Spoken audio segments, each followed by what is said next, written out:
Good evening, everybody. Thank you for logging in to this webinar. My name's John Donoghue, and I'm a specialist mental health pharmacist. I've been asked to talk to you about depression, and I've chosen as my title, Depression, the Hidden Epidemic.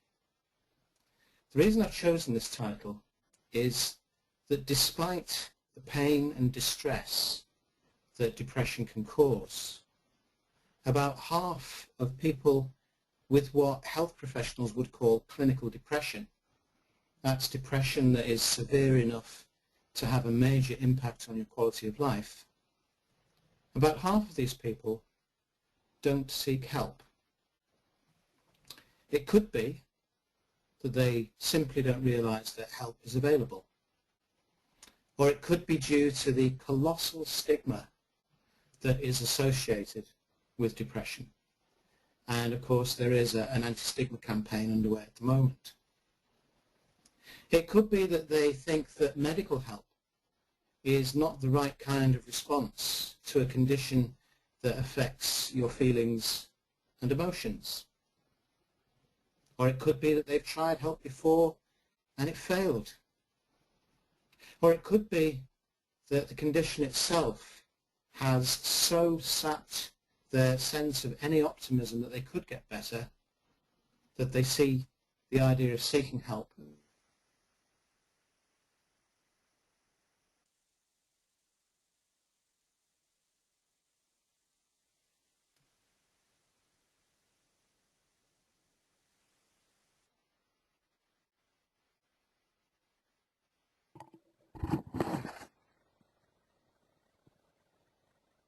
Hi, John, can you still hear us?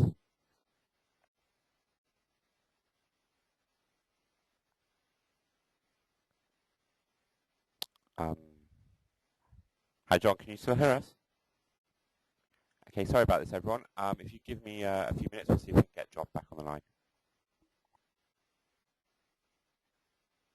will eventually recover. And it's always important that we bear that in mind. What I want to talk about tonight is why depression is important. I want to give you a sense of what depression is like. I want to talk about the guidance for health professionals that has been developed by the National Institute for Health and Clinical Excellence. I want to talk about a range of options for treatment, and I want to talk about the importance of choice. So quite a lot to get through.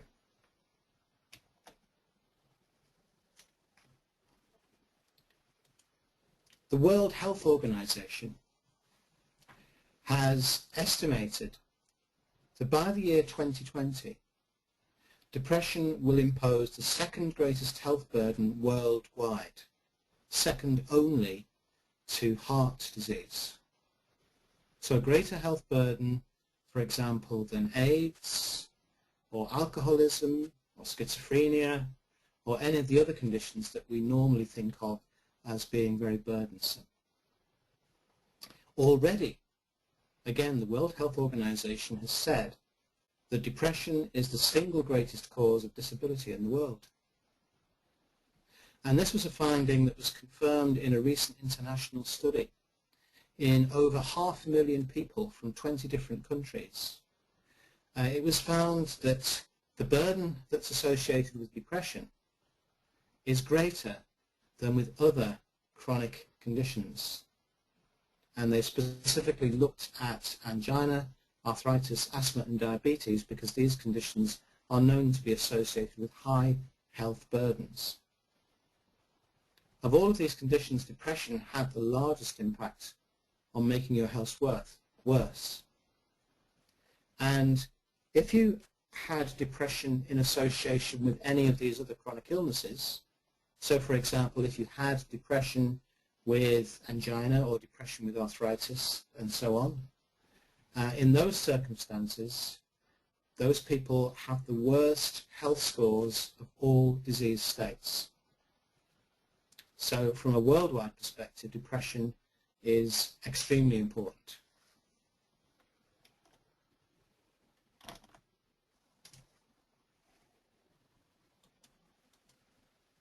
In the UK, it's been estimated that about 1 in 10 of the adult population are affected in any one year by combined depression with anxiety, which is the most common type of depression that we see.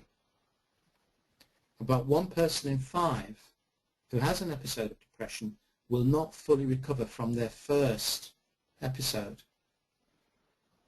And the vast majority of people, perhaps as many as 8 in 10, will go on to have at least one further episode, and many people go on to have recurrent episodes throughout the rest of their life.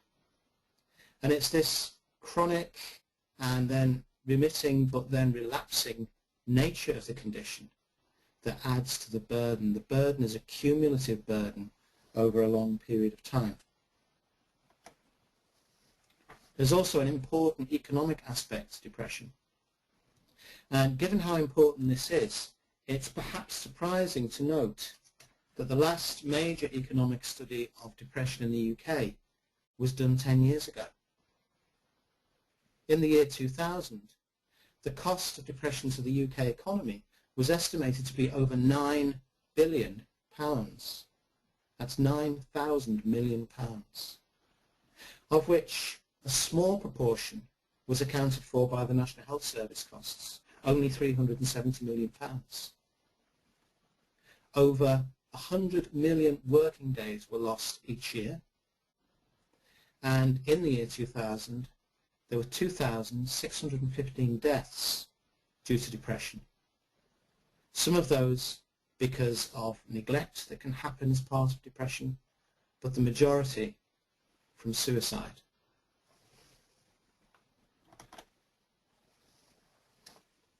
What's it like to have depression?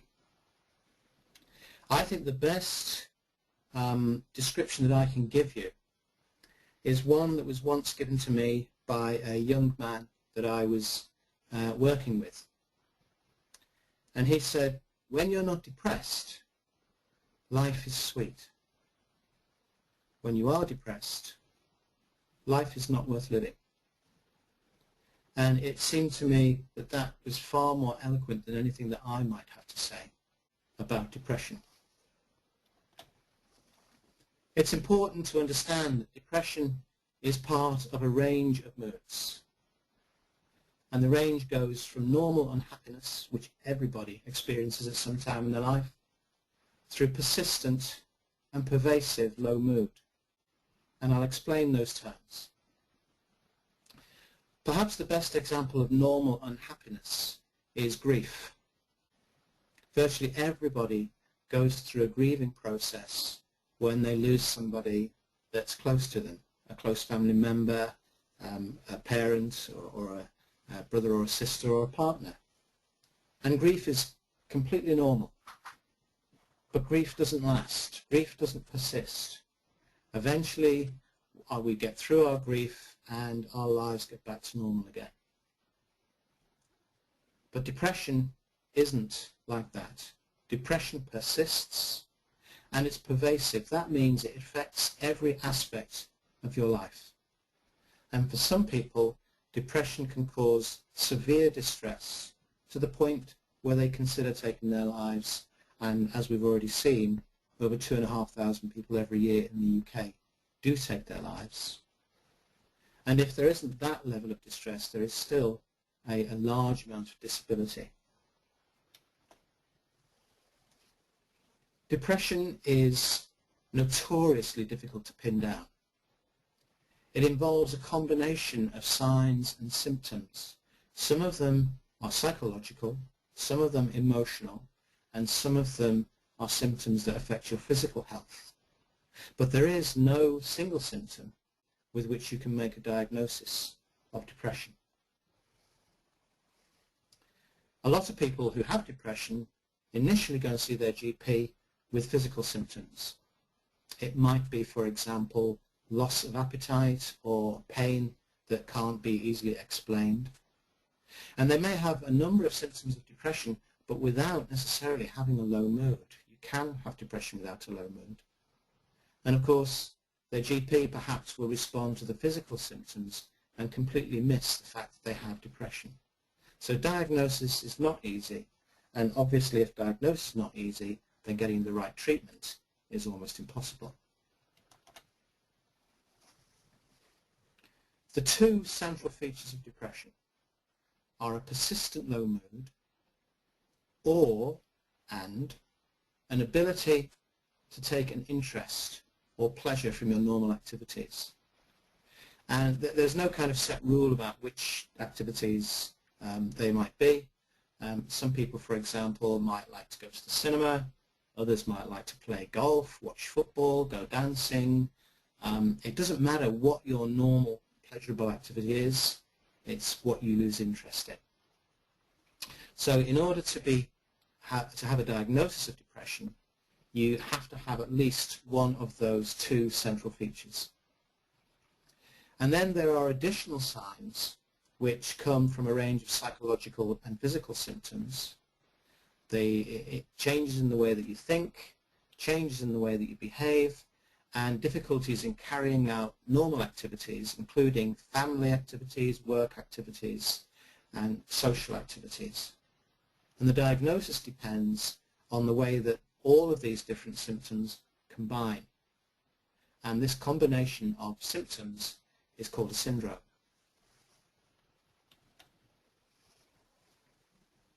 The current guidelines that are in use in the UK suggest that depression should be diagnosed on the basis of the symptoms that you can see on the screen before you. And the symptoms are categorized either as key or ancillary symptoms. The key symptoms, two of the three, are those central features of depression: the persistent depressed low mood, or the persistent lack of interest or pleasure in normal activities. But lack of energy is also considered to be a key symptom. And then we have a range of ancillary symptoms. Disturbed sleep. Now this takes the pattern most frequently where people find it very difficult to get to sleep when they go to bed and they wake up very early in the morning. But occasionally you can get the reverse of that. You can get what we call hypersomnia, where people are sleep too much. You may see changes in appetite and weight.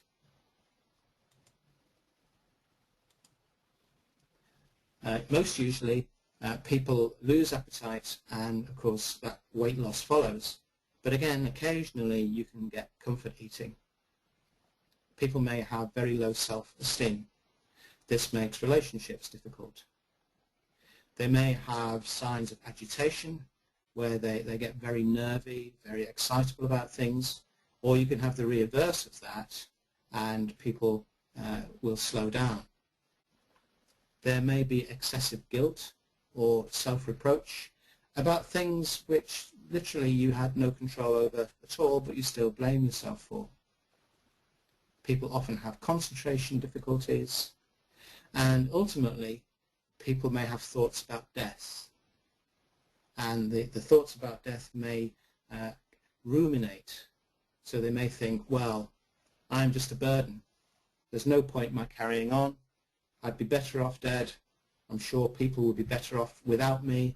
And the thoughts may then move on to contemplating suicide. What would it be like? How would I do it? And eventually get to a suicide attempt.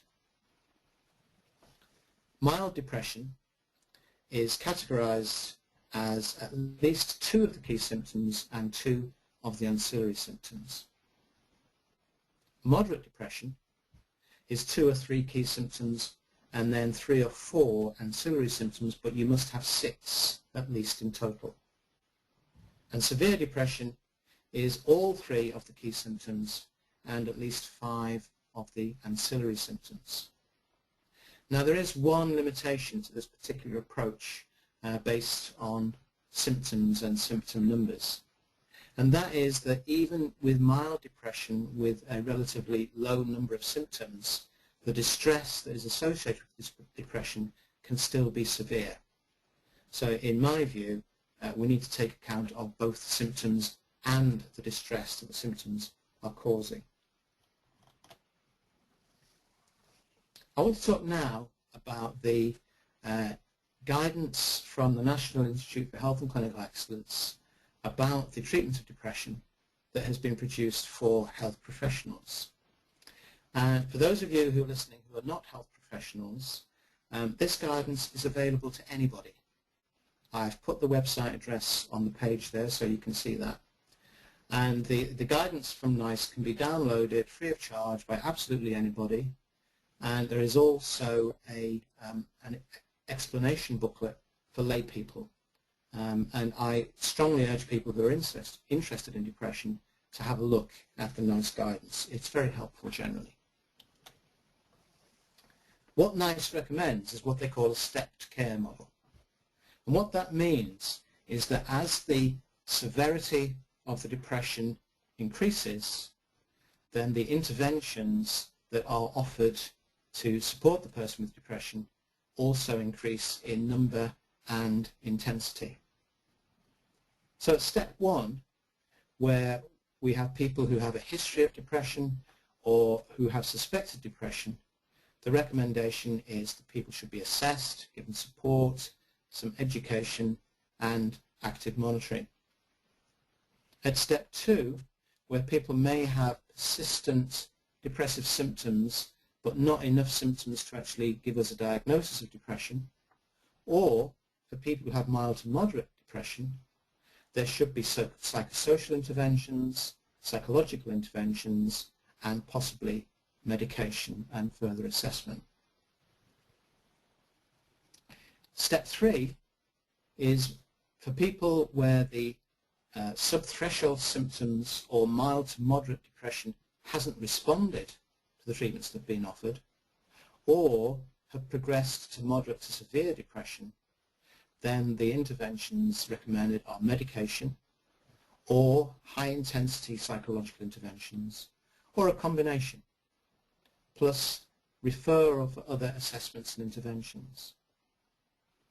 And at the top of the tree, for severe and complex depression that is causing a risk to life because of the risk of suicide or because of self-neglect, these people should be referred to specialist services where, again, medication may be offered, high-intensity psychological interventions, or possibly electroconvulsive therapy. And this is where specialist services step in, and you may even be offered inpatient care. I want to talk about these different options for treatment. And we'll start with the kind of least intense interventions, watchful waiting and psychosocial interventions. So this is for people who perhaps have a history of depression, or who are vulnerable to depression, or who have suspected depression. And people should be assessed.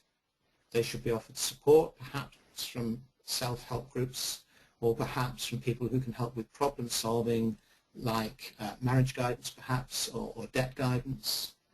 They should be offered education about depression so that they can understand what possibly is happening to them. And there should be active monitoring. Monitoring shouldn't be passive, waiting for the person to come back. It should be active, going out and following the person and making sure they're still okay. The next options are low-intensity psychological interventions. For these are people with mild depression. Now, you may notice that I've put 2 websites at the bottom of the screen now. These websites are very good in providing additional information about depression. One is Depression Alliance, and the other is a website that has been developed by Depression Alliance called whatyoushouldknowabouutdepression.com. They're both freely available, and I would recommend both of them. So low-intensity psychological interventions might include sleep hygiene for people who are having problems sleeping, and there's more information about that on the What You Should Know website. They may be offered guided self-help based on the principles of cognitive behavioral therapy. They may be offered computerized cognitive behavioral therapy or structured physical activity. All of these have been shown to help people with mild or subthreshold depression. High-intensity psychological interventions are usually offered for people with moderate to severe depression, and the most commonly available in the UK is cognitive behavioural therapy, or CBT as it's usually called. And currently there is a program in operation called IAPT, and that stands for Increasing Access to Psychological Therapies. And the Department of Health has made resources available to increase the access to psychological therapies, and the most likely one is going to be CBT. There is also interpersonal therapy. Both of these have been shown to be effective in helping people with depression, and possibly behavioural couples therapy if it's thought that there is an issue with the partner, or if the partner could be particularly helpful in aiding a person's recovery. Now, I'm a pharmacist. My main interest, of course, is in medicines rather than psychological therapies. So I'm going to say no more about psychological therapies, other than to say that you can get more information about them from the two websites that are on the bottom of the screen there. Another option for treatment is antidepressant medication. Antidepressant medication is effective in moderate to severe depression. Its effectiveness in mild depression is not unequivocally proven. The thing about antidepressant medication is that you have to persist with it. It doesn't work quickly. So you have to take an effective dose every day for 4 to 6 weeks before you can expect to get a full response. But if you do that, about 6 people in 10 can expect to respond to antidepressant treatment. Often what happens is people take their antidepressants for a few days. They have problems with side effects. The side effects make them feel worse, so they stop taking the antidepressant medication. So of course they get no benefit at all, because it simply hasn't been explained to them that you may need to wait several weeks before you get a full response. And if one antidepressant doesn't work for you, you have the same chance of achieving a response with a second antidepressant. So it is worth trying a second antidepressant, or even a third, if the first one hasn't worked. Once a response has been obtained to antidepressant treatment, treatment should continue on a continuous basis for at least 6 months. And what this does is it makes the initial response clearer, and it protects the person from having a relapse. Now, there's good research that shows that the majority of people, in fact, stop their antidepressant treatment too early, and this, of course, greatly increases the risk of relapse, so that the people become ill again.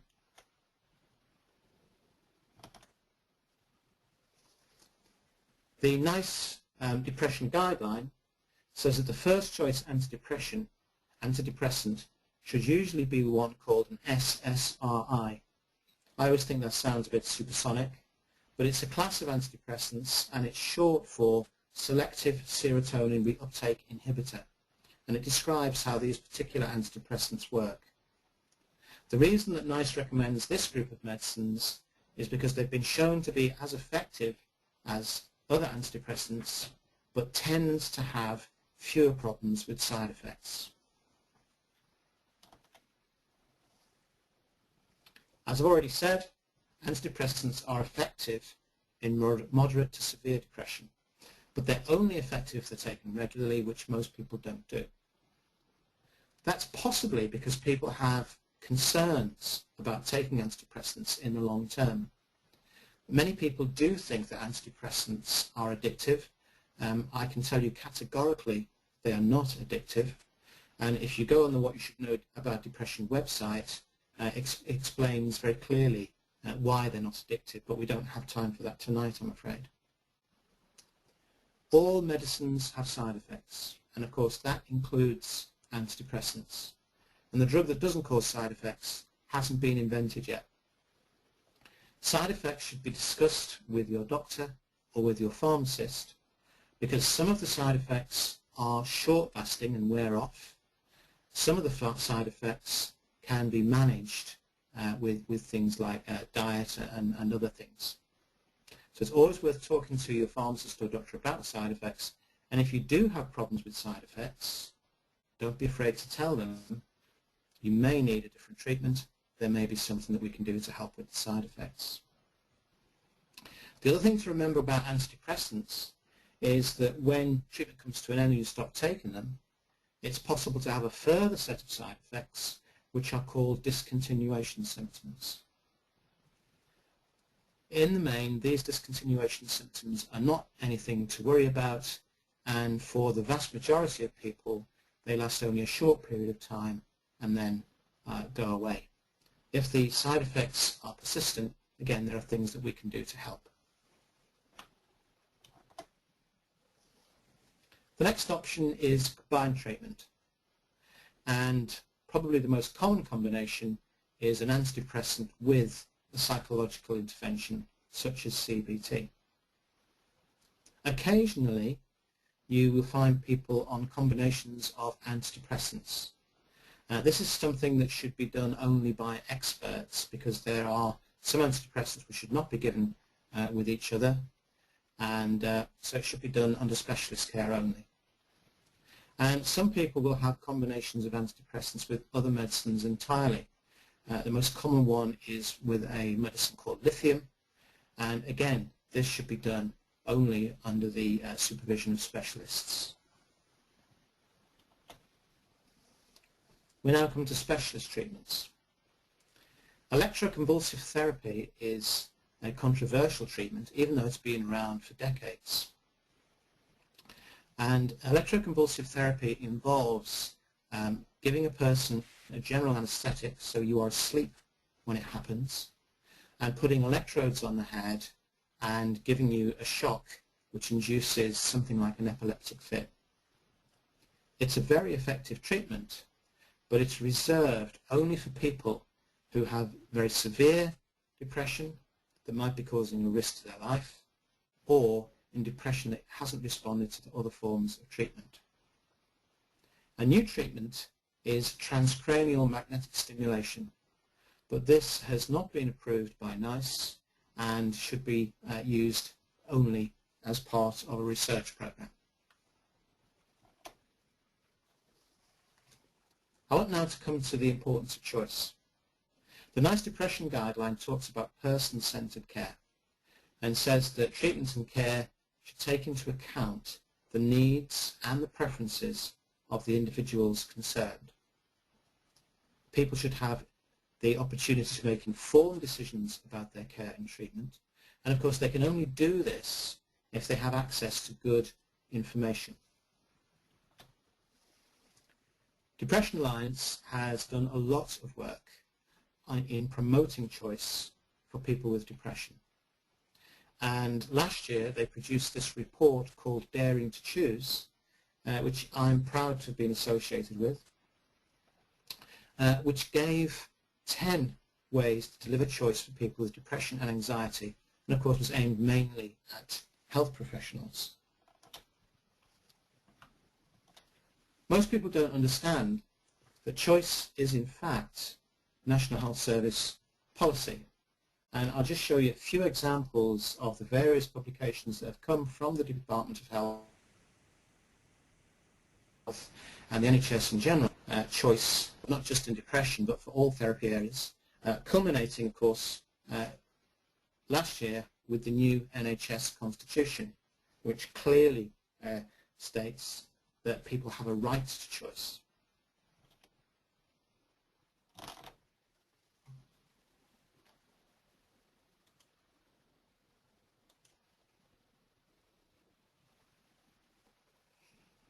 As I said before, choice is very difficult to achieve without good information.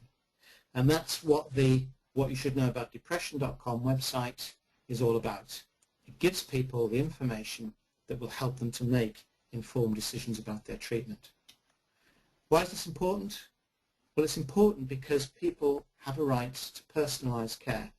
That's care that treats them like an individual. It's important because it helps to develop a therapeutic relationship with your doctor.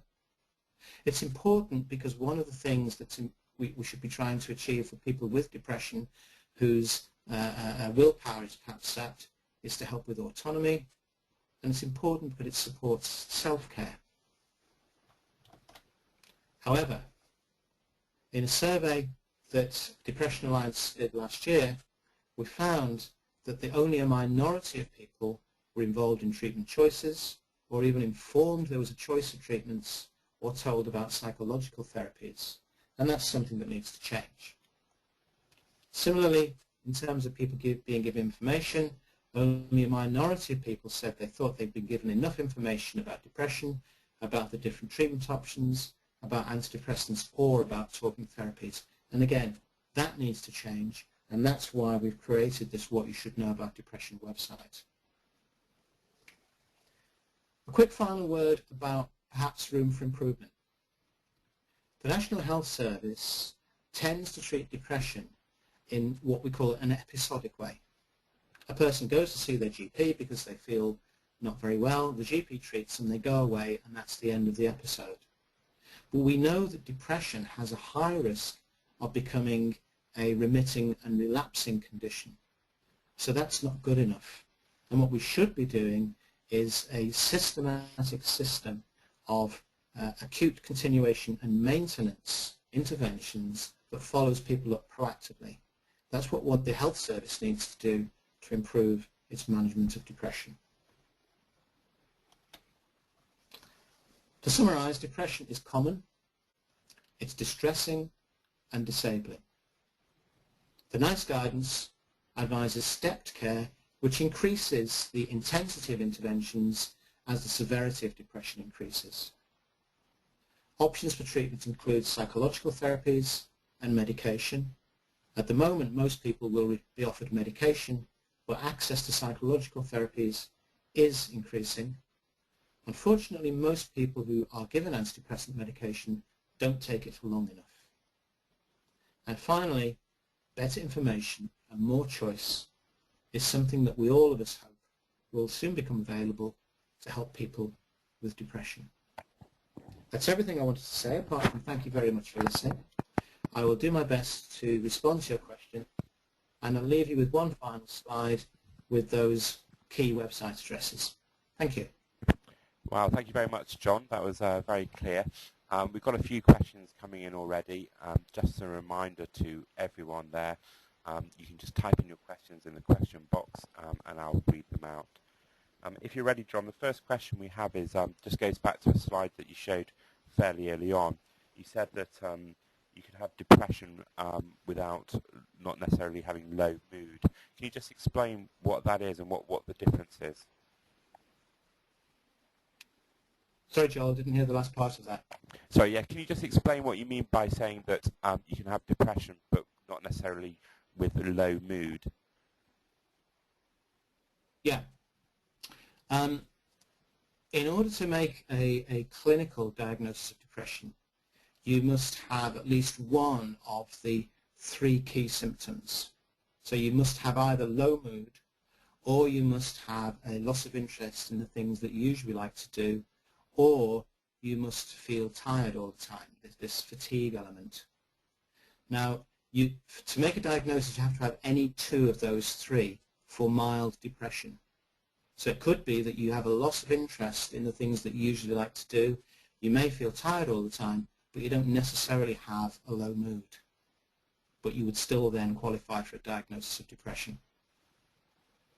Okay, thank you. We have a question here from someone that says, I keep being told my depression is secondary to my severe OCD. What should I do?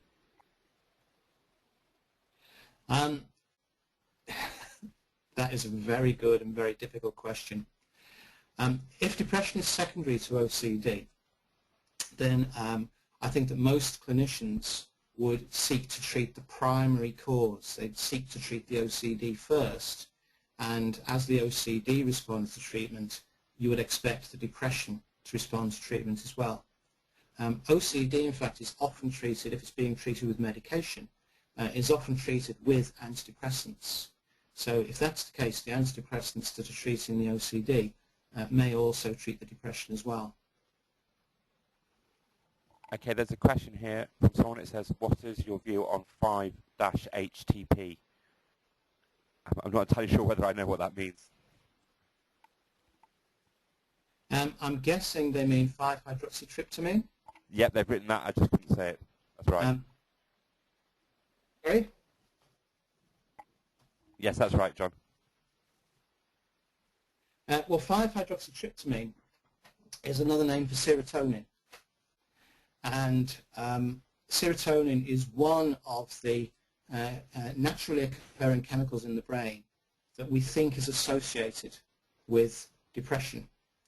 And I have to stress that these are theories. No one has been able to show unequivocally what specifically causes depression at a biochemical level. But certainly 5-HT is one of the neurochemicals that is implicated, and we think that depression is associated with low levels of 5-HT. And medicines like the SSRIs, what they do is they keep the 5-HT that's in the brain working harder and working longer. And that is what we think helps to lift depression with those particular medicines. Okay.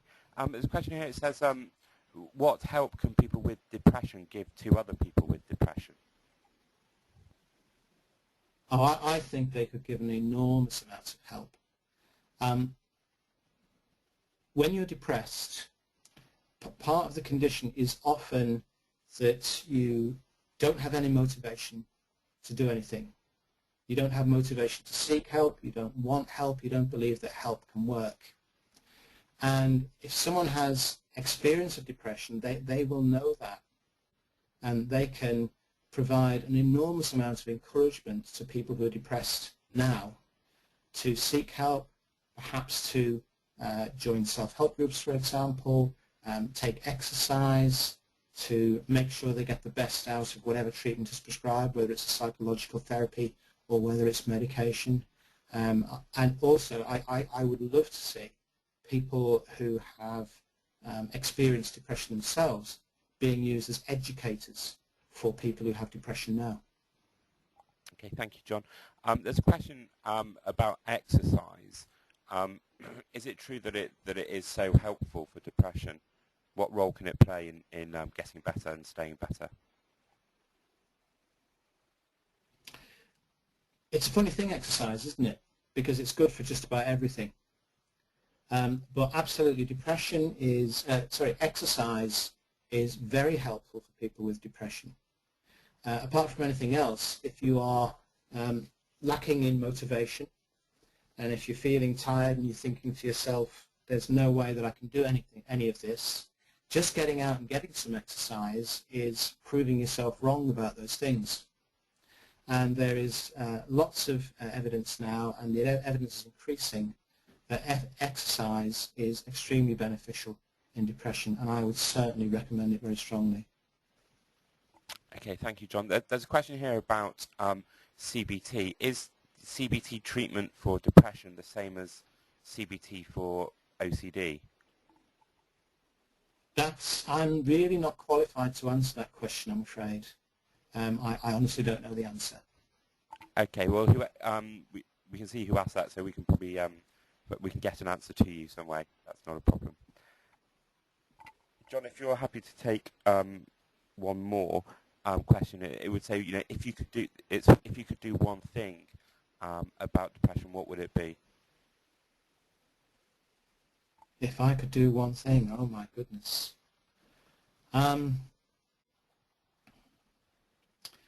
One thing, that is such an insightful question.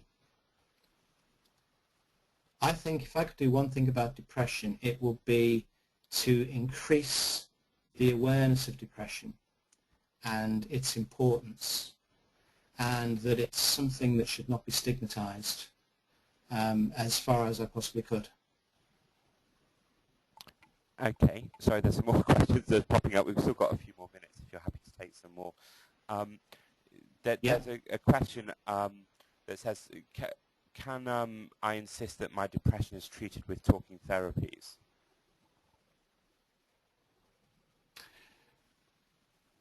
That is a very good question. The answer is no, you can't insist, but you can express a very strong preference. The reason you can't insist is that the IAPT program that's increasing access to psychological therapies hasn't got around the whole country yet. So there may be parts of the country that are not able to offer psychological therapies because they just don't have the therapists available to them. But you can certainly express in very strong terms that would be your preferred mode of treatment. You may be able to say that you would travel in order to access that kind of treatment. There are other issues as well. It might well be that in the past psychological therapy has been tried and failed, in which case your GP may be reluctant to try it again. But certainly I would have no qualms at all about expressing a very strong preference. Okay, thank you, John. There's one last question we've got here, and we're just about to run out of time. It says, do you think complementary medicines help, especially St. John's wort? St. John's wort. Yeah, St. John's wort. The evidence for St. John's wort is very mixed. Some research has shown that St. John's wort is effective. Some research has shown that it didn't work at all. So it's difficult to say for sure whether it works or doesn't work. The active ingredient in St. John's wort is actually similar to SSRI antidepressants. The difficulty is that in the UK, St. John's wort is actually classified as a food, not a drug.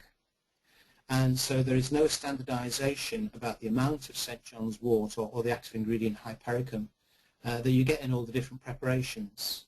There's just no standardization, so that when you take a particular St. John's wort preparation, you just don't know what dose you're going to get. And there is one more difficulty, and that is St. John's. There are some antidepressants that you should not take St. John's wort with. So that's something that you need to check up on before trying something like St. John's wort.